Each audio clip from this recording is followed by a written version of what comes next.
This is how they operate. In fact, I'm not the only one who's a current victim. My former employer is exploiting the legal system to abuse others right now, all in the darkness, fully knowing that the fear and the risks it takes to speak up. This kind of harassment at the hands of the powerful isn't just designed to financially ruin somebody, it's designed to cripple their soul. And I wasn't about to put my family on embarking upon a journey down that road. Number two, I was not about to allow the privacy of my personal life, the trust I have with my friends, and the real relationships I have with them to be violated in such an vindictive and abusive manner. It simply was not going to happen. I received... I would say normally, okay, I have to like shift gears because I've been in the red pill world for so long. I have to shift gears in terms of talking about this. Because in the red pill world, people might threaten to sue you and do shit, but everybody there is broke. Nobody there actually has any money, so it doesn't matter. So when these guys are talking about suing people, they might get a guy from a law firm to write like a cease and desist on like a letterhead or whatever. But now in this world, Steven Crowder is loaded, okay? So if this guy's sending you shit, it's because he's already got a lawyer, he's already paid a retainer, and he's probably ready to if he's legitimately serving you papers, or you should at least assume so. Oof. Because I was gonna say it'd be funny to like fund the other side of this lawsuit, but I wouldn't ever want to be on the other end of that. I received the latest article of legal harassment on Friday, March 22nd, 2024. After a month now of litigation exhausting even the court with relentless amendments to their Rule 202 petition, my ex-employer was finally awarded. Oh, okay. It sounds like he does have legal counsel, I think. That's what it sounds like, right? Their request for my oral deposition and any document or communication with my friends that they believe may provide any avenue to sue me or others. Now, here's the big question, is what was their entire reason for this harassment and the basis for their claims? These documents, an NDA. Some more context. I signed this separation agreement, an NDA containing a strict and very broad non-disparagement clause many years ago. I voluntarily left my job after deciding I could no longer put myself or my growing family through the toxic and abusive work environment I had endured for years. Oof. I think California has outlawed a lot of these NDAs because these things can be unbelievably broad. NDA stands for non-disclosure agreement. And basically what it means is these are things that you're not allowed to talk about. In some cases, we can imagine NDAs are super reasonable. Say you're working in a technology lab and you're privy to some very important like insider secrets, and if you leave the company for some number of years, you're not allowed to talk about these or something like that. But some NDAs can be incredibly broad, such that you're signing non-competes, meaning you can't contact prior customers, you can't work for people in the same field. You'll sign NDAs into perpetuity, meaning you can't talk about anything even remotely related. The idea is just that the tendrils grow so far that they can sue you for basically anything if they want to show you up for something. But I don't know how many of these NDAs are enforceable. It gets really weird when you start taking these to court, because I think a lot of these NDAs will get knocked down to where a judge will look at this and be like, this is way too hard. You're insane to think that this NDA was ever going to be enforceable. Remember, when you're signing paperwork from, okay, hold on, careful. We're very broad legal advice. It's not legal advice. I'm not a lawyer, but just stuff to keep in mind. Just because you sign something doesn't necessarily mean it is a legally enforceable document that 100% will hold up in court and will.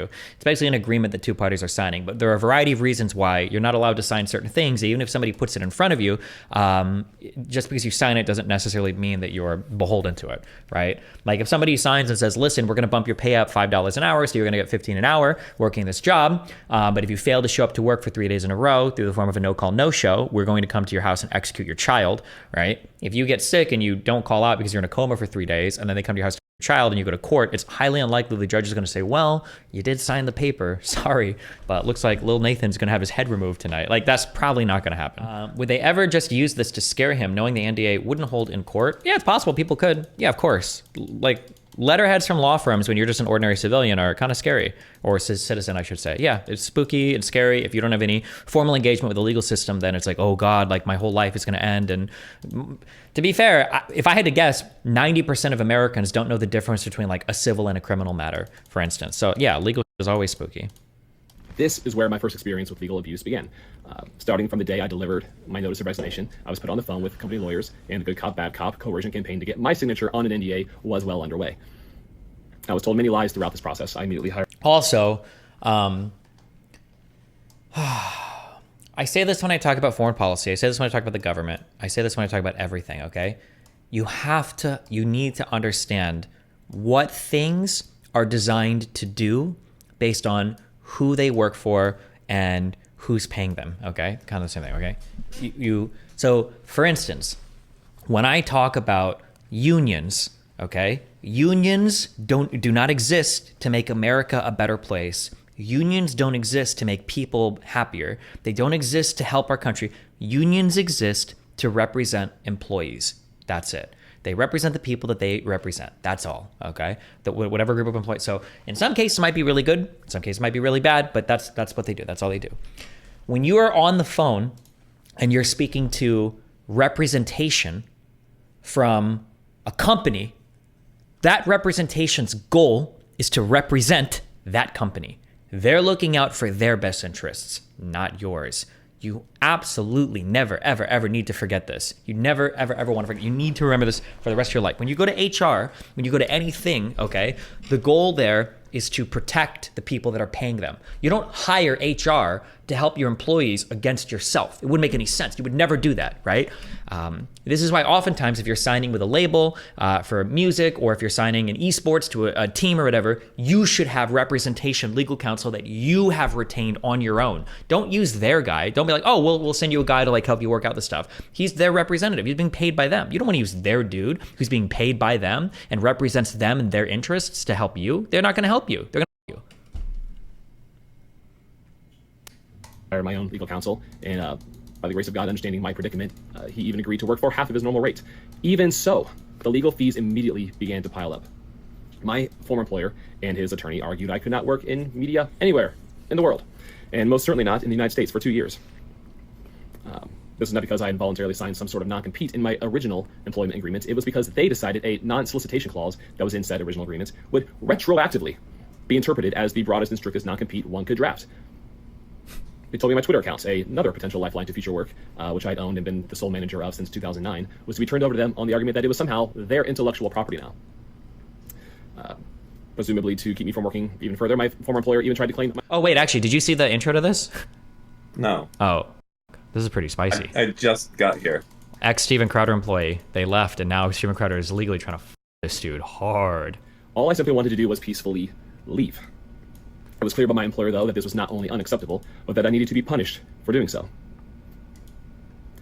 Being bullied on each of these terms, and many more, fighting for my basic freedoms to leave and provide for my family, immediately sent me into legal debt. I did not want to sign anything, mind you.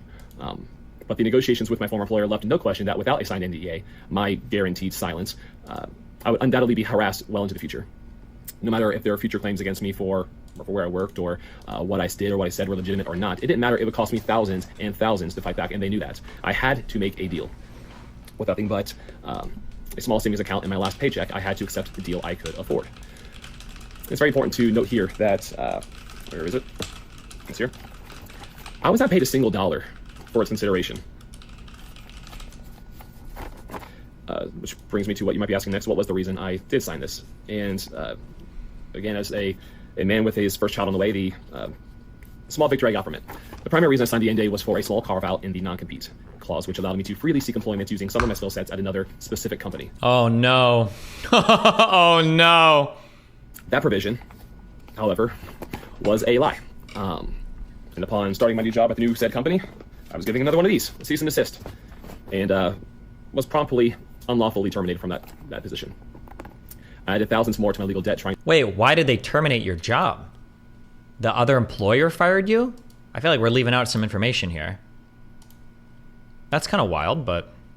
to fight back. My wife was very pregnant by this time, and without a financial safety net for groceries and a baby crib, much less a legal fund to file a countersuit, I simply had to let it go, trusting God had a plan. While my supposed non-compete expired after 2 years, unfortunately, the most egregious part of my NDA, the part that silences my free speech, has no expiration. While NDAs are classically used to protect trade secrets, unfortunately in the entertainment industry, they are too often used to protect disgusting, unlawful activity and many forms of abuse. We see examples of this all the time. Powerful people and their attorneys routinely use NDAs to silence victims in order to remain powerful people. While I will not give in to the harassment by my former employer, I have to recognize this process has already become unbearably expensive, not only because of the general expense of the legal process, but because my former employer has seemingly unlimited wealth and resources to gleefully spend punishing powerless people. Is he publishing court docs or giving like an actual insight into how much money is being thrown around here? I'm so curious. $100,000 to fight this? I tried to handle legal fees on my own these last months, and the fees have already reached the tens of thousands of dollars with no resolution in sight. Tens of thousands of dollars? Post some legal bills. What is he spending tens of thousands of dollars on? Jesus Christ. I cannot be bound to an unconstitutional NDA like this forever. Protecting my family means finding a path that doesn't. Also, unconstitutional NDA, it just means like illegal or unenforceable. That's such a loaded term. Like this forever. Protecting my family means finding a path that doesn't leave us in financial ruin, and we are simply out of funds, and I have no other option but to ask for help. Why not fund this guy? If the law is clearly on his side, how much does it matter if Steven Crowder has more lawyer money? What? Because he hasn't published anything. I don't even know if I believe this story. I think there's a lot that's being held out here. It wouldn't surprise me if Crowder was over in some way, size, shape, or form. But like, if he was, then show us some documents, publish some documents, publish some bills or some legal fees, or what law firm do you have on retainer that's working for you for this? Like, what's going on here? Like, and maybe, by the way, maybe he'll do it. We still got 3 minutes to go. But other than that, if I don't see a single document, I don't trust any of it. No. That matter is priority number one as I'm going further and further into debt with each passing day. Assistance is to... Like, what the f*** are all these papers? Like, show us some. Turn them around. Did he? Did I miss it? Turn some of these... Why do you have all these papers in your hand? Like, let's see it. Did your lawyer not use email? What's going on here? Into debt with each passing day. Truthfully, I don't know how much money this will take. Probably much more than my current goal is. But every penny... Probably much more? Bro, I will say, listen, okay? As a rich person speaking to the plebs, all right? People over-exaggerate the out of legal costs. All right. People will act like if you want to sue somebody, you're spending like $50,000, $100,000, $200,000, like all points in time. This is an extraordinary amount of money. $100,000 case. This is like some small business level. Like individual civil court stuff for NDAs, paying $100,000 and way more to a law firm. That's a lot of money for a case like this. Or I say a case like this for like one individual suing another very small company over like an NDA disagreement. That's like, this is a huge dollar cost. Okay, let me go over some of the other links I have open because I think they're related to this. The Great Conservative Civil War of 2024. It appears Ben Shapiro donated $500 to free Jared Monroe. It's not him. He doesn't call himself Benjamin. You can type whatever you want in there. Actually, I did give $500, so there's that. Ooh, damn. I appreciate that, Destiny. All right, bye. Remember to hit that like and subscribe, and don't forget the notification bell so that my videos show up right in your feed.